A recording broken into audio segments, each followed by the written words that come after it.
Gospel, chapter 8. John's Gospel, chapter 8. And we're going to read from the first verse. Some of you are wondering, what on earth is that about on the screen this morning? Here we go anyway. John's Gospel, chapter 8, verse 1. Then they all went home, but Jesus went to the Mount of Olives. At dawn, he appeared again in the temple courts where all the people gathered around him, and he sat down to teach them. The teachers of the law and the Pharisees brought in a woman caught in adultery. They made her stand before the group and said to Jesus, "Teacher, this woman was caught in the act of adultery. In the law, Moses commanded us to stone such women. Now what do you say?" They were using this question as a trap in order to have a basis for accusing him. Let me read that last verse again. They were using this question as a trap in order to have a basis for accusing him. You read in Luke's Gospel, chapter 20, and it says this: they were unable to trap him, meaning Jesus, in what he had said there in public. In Mark chapter 12, verse 15, it says this. Jesus says these words: "Why are you trying to trap me?" The religious leaders of the time sought to trap Jesus, because if they could trap Jesus, then maybe they could stop him going to the cross. Maybe if the enemies of God could prevent Jesus living a perfect, sinless life, then maybe there would be no substitute once and for all for mankind on the cross at Calvary. So they sought to trap him. But Jesus also gave his followers a warning, and it said this: "Be careful, or your hearts will be weighed down by carousing, drunkenness, and the anxieties of life. And that day will close on you suddenly like a trap." I want to say this morning that if the enemy wanted to trap Jesus, he'll want to trap you as well. If the enemy wanted to trap God in his plan while he was here on earth, sure as anything, you can bet your bottom dollar that the enemy that you and I face want to trap us as well. Now, I don't know how often you might use a trap, but going back a few years ago, we had a problem. We don't like to talk about it in public, but it was a problem with a mouse. And while we sat there at night, anyone else ever had this experience? We sat there at night and we can hear some foot rustling somewhere. I turn to Gemma and I say, "Is that you?" I turn to Dylan, what are you, Evie? What are you making that noise for? I suddenly realised that in the wall somewhere, there's a mouse running about causing blinking havoc. Do you know what the good thing is, though? I went to Hay and Brecon Farmers. And they have a whole range of ways where you can trap a mouse. Now, for the faint-hearted here who may be a little bit favourable to mice and small vermin or anything like that, I am sorry. But I realised that there are about 5 different ways you guys thought, this could get a little bit dark, couldn't it? Which way would be more fun? Now, I didn't. I just got the most humane way. Don't worry, we dealt with the mouse problem easily and quickly and without too much carnage and without the children seeing anything. Problem solved. But you know what? In the animal kingdom, if someone's wanting to trap an animal, the hunter will place a trap strategically to catch that animal. If you are wanting to catch a rat, you don't use the same trap as if you were wanting to catch a bear. If you are wanting to catch a snake, you don't use the same trap as if you were wanting to catch a rabbit. What I'm trying to say is that you strategically place the trap and use a trap determined on what you were wanting to catch.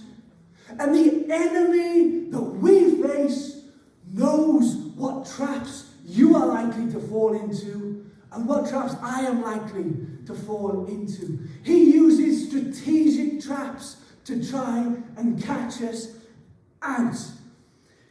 They'll try to exploit a farmer. You know, if you're a farmer here and you want to catch a sheep, you will use a different method in catching a sheep as you will to what you want to use is when you want to catch a cow. Isn't that right, Josh? Bang on, isn't that right, Merv? Anyone else? Farmers here? Isn't that right?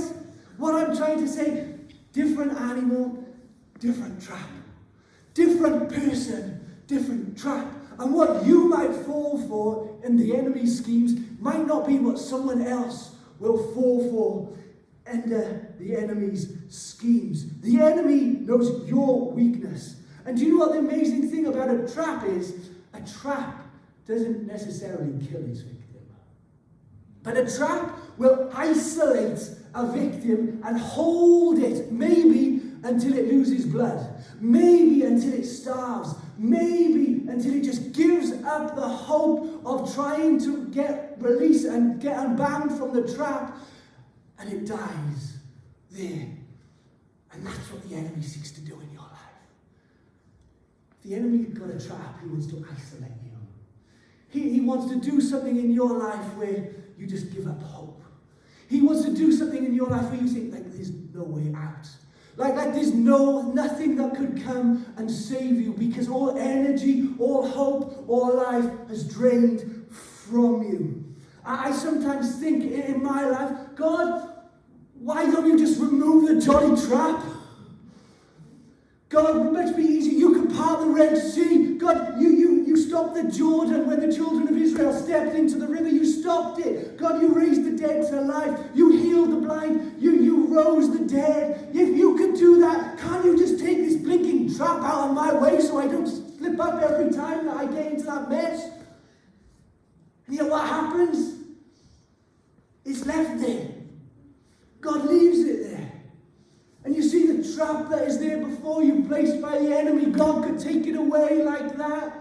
Or he could leave it there for you to grow. He could leave it there for you to say, God, I need your help. I can't do this by myself. Would you support me? Would you come? I love this, what Psalm 31, verse 4, it says this. Keep me from the trap that is set before me, for you are my refuge. Let me read that again. Psalm 30. Some of you need to hear this morning, folks.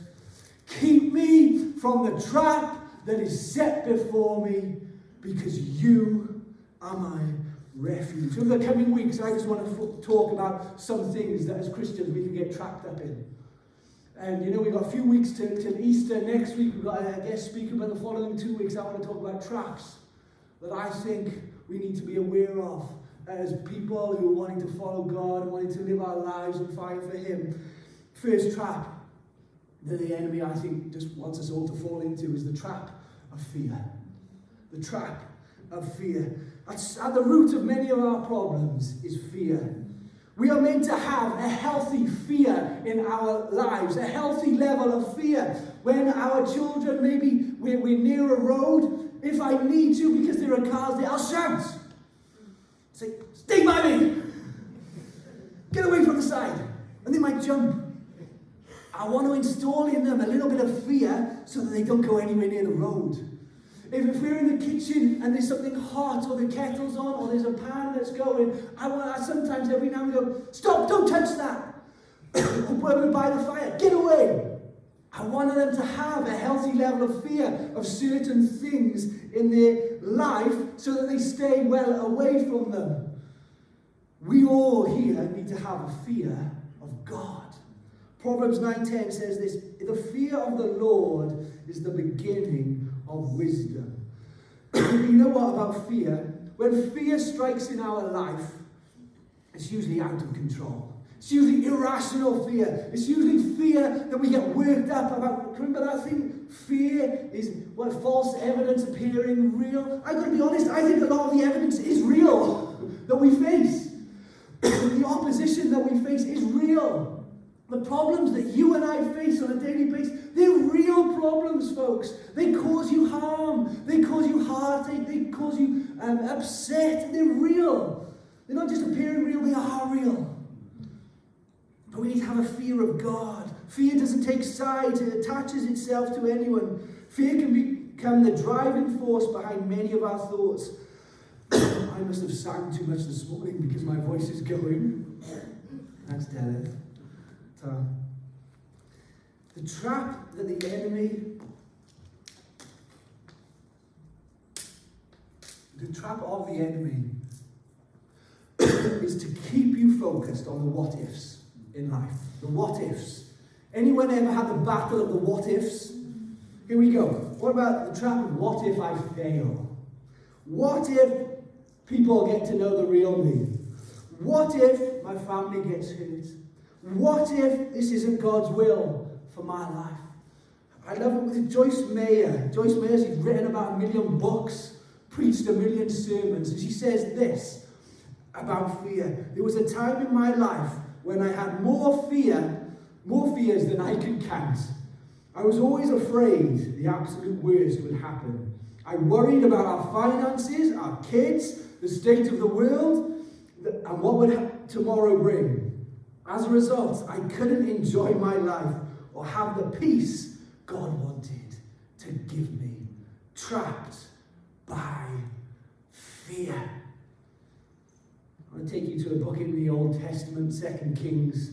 2 Kings chapter 6 tells us of a story.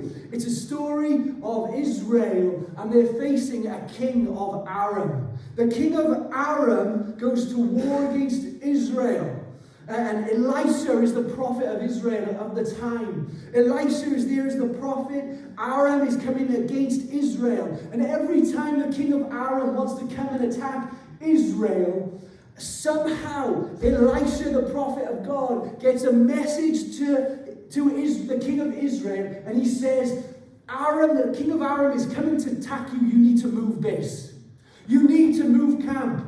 And the king of Aram gets so ticked off about this.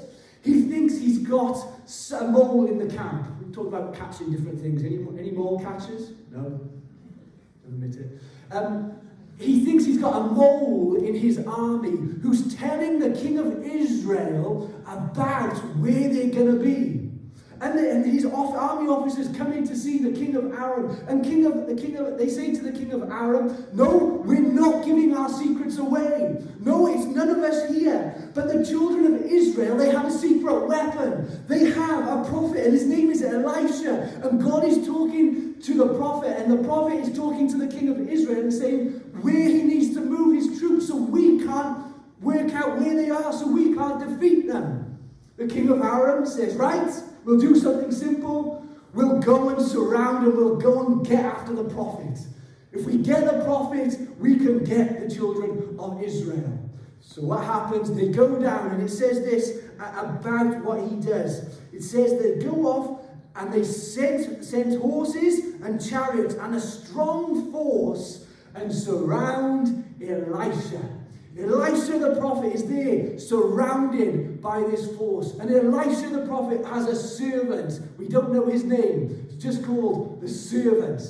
The servant and Elisha look up. And the servant says, look at everything that is against us. Look at all these chariots that are surrounding us. Look at all these horses that have come to get us, Elisha. And he says these words. Oh no, my Lord, what shall we do? Oh no, my Lord, what shall we do? That's a legitimate question to ask in a time of trouble, isn't it? In a time where you're facing opposition. Lord, what should we do? But the prophet, you see, gives a different response. The prophet is surrounded by the same army. The prophet is in the same valley. The prophet is facing the same opposition. But the prophet of God has a different response to the servant whose heart is filled with fear. And the prophet says this, don't be afraid. Those who are with us are more than those who are against us. One response from the servant. We talk about having servant hearts, don't we? About having good hearts that are servant hearts. This time the servant got it wrong. He said, oh my Lord, what should we do? The prophet said, don't be afraid. Those who are for us are more than those who are against us. I want to say this morning, don't have the response of the servant. You know, it's naturally to think, oh no, I'm in another crisis, what do I do? Oh no, I'm in another problem, how am I going to get out of it? We need instead to have the heart and the response and the eyes of the prophet that says, don't be afraid. Those who are for us are more than those who are against us. Let me put this up on the screen. The servant's response was this. It was one who saw the problem. He saw the forces of evil that were at work against him. And he saw the trouble that lay ahead. The prophet's response to what was coming against him was this. It was one that had the solution at hand and didn't worry about the problem, didn't ignore the problem. The prophet saw the forces of good that were on their side, not the forces of evil that were against them. And the prophet also saw that even though they were surrounded by a mighty army of trouble, there could be a triumph on the other end of it. And I want to say this morning, we've got to move from people who just see things as servants to be people who start to see things as prophets. People who say, hey, I'm facing difficulty, but my God is greater. Hey, I'm facing challenge, and I don't know where the answer is going to come from, but I'm down on my knees saying, God, I need you. You can break through any situation. You can soften any heart. And God, I believe that we can triumph in this situation, even though there's so much adversity. The servant saw the problem, but the prophet saw the solution. The servant saw the forces of evil, but the prophet saw the forces of good. The servant saw the troubles, but the prophet saw the triumph that laid ahead. I want to just give you some things that we should remember as we move from having a servant mindset to a prophet's mindset. Remember this, in times of fear, you are not alone.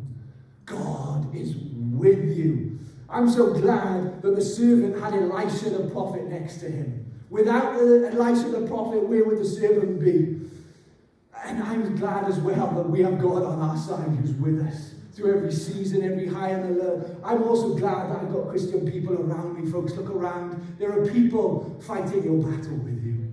There are people wanting to uphold you in times of difficulty. There are people who you can say, hey, would you pray with me? I'm just going through this at the moment. They'll come alongside you, and in this church, they'll support you. I want you to remember as well that God is already working behind the scenes. In your situation, whatever you're going through, it might feel like you're full of fear, and what you're facing is something that you're afraid of. But God will work behind the scenes to bring about His purpose. When you're full of fear, I want you to remember this. Your focus is important. Some people focus on their problems, and whatever they focus on magnifies. Other people, despite their problems, they'll focus on their God, and all of a sudden their God magnifies, and God can do a lot more when we focus on Him rather than have all of our attention on what is going wrong. I want to say this as well. We have to have a mentality that says, this too shall pass. Some things in life, folks, they're with us for a season. Some things in life are with us for a few years. Sometimes they're with us for a while. But keep in mind that what you're going through will pass as well. You know, it's one of the things that the enemy does. He gets alongside you and he'll say, it's going to be like this forever. No chance of getting out of this. And you know what? It's just a little lies. It's just a little lies. It won't last. Keep that at the forefront of your mind as you go through battles. This too shall pass. Remember also that God can use these difficult times for your benefit.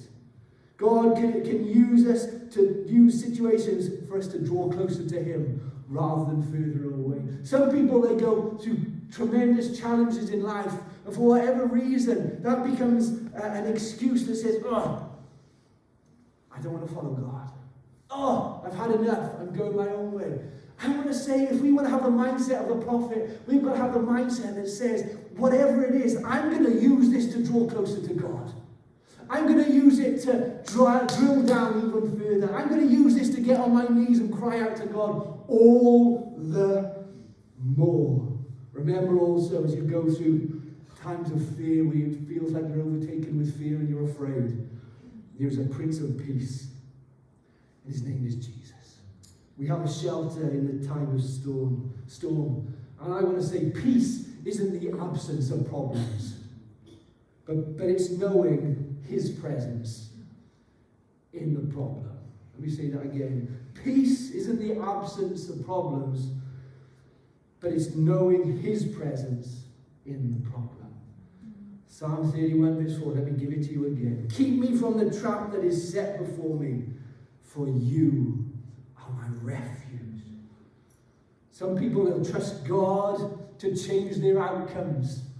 And we'll say, God, if you'll just do this, I'll trust you. We've got to have a different mentality that says, God, even in this, I trust you. Even in this problem, I'll trust you and put my hope and my faith in you. Trusting God is different to trusting that God will change the situation. Do you understand that, folks? Because some of us, our faith is based on what God, if God is going to answer our prayer or not. But we've got to be bigger than that. Our faith has to be not in the situation changing, but our faith and our trust has to be in the one who can change the problem and the situation. I've heard, I don't take this as complete fact, okay, but I've heard that the words "do not fear, do not be afraid" is mentioned over 365 times in the Bible. That's good news, because sometimes we need to hear it every day. Sometimes every day of our life we need to remember, do not fear. You're going through situations that don't seem right, do not fear. Don't let fear get a grip. Don't become trapped by fear. I love this, what Psalm 56 says.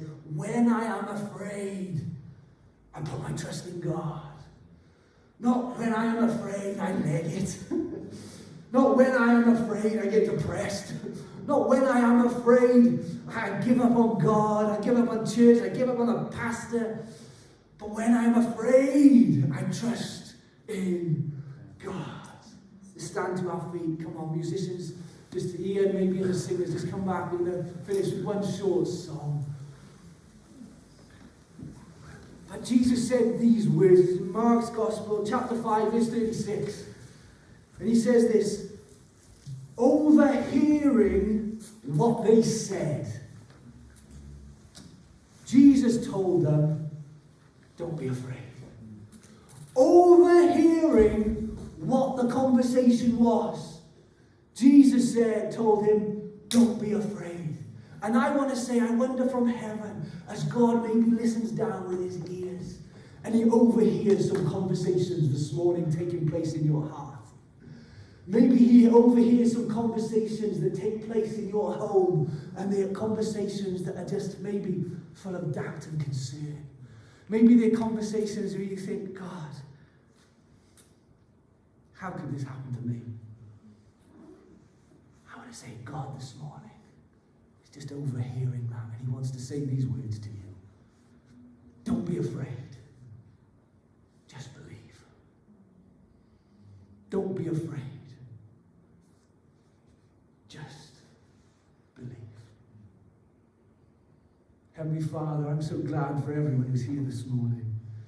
And I know that they'll be going through a whole range of situations that trouble them, that cause them to fear, that cause them to worry and get worked up and anxious and afraid and even scared. I'm so glad, Lord, that as you listen down, you don't just listen down, but you give us help as well. You give us help in the middle of trouble. And God's word for us today, I think, folks, is just don't be afraid. Just believe.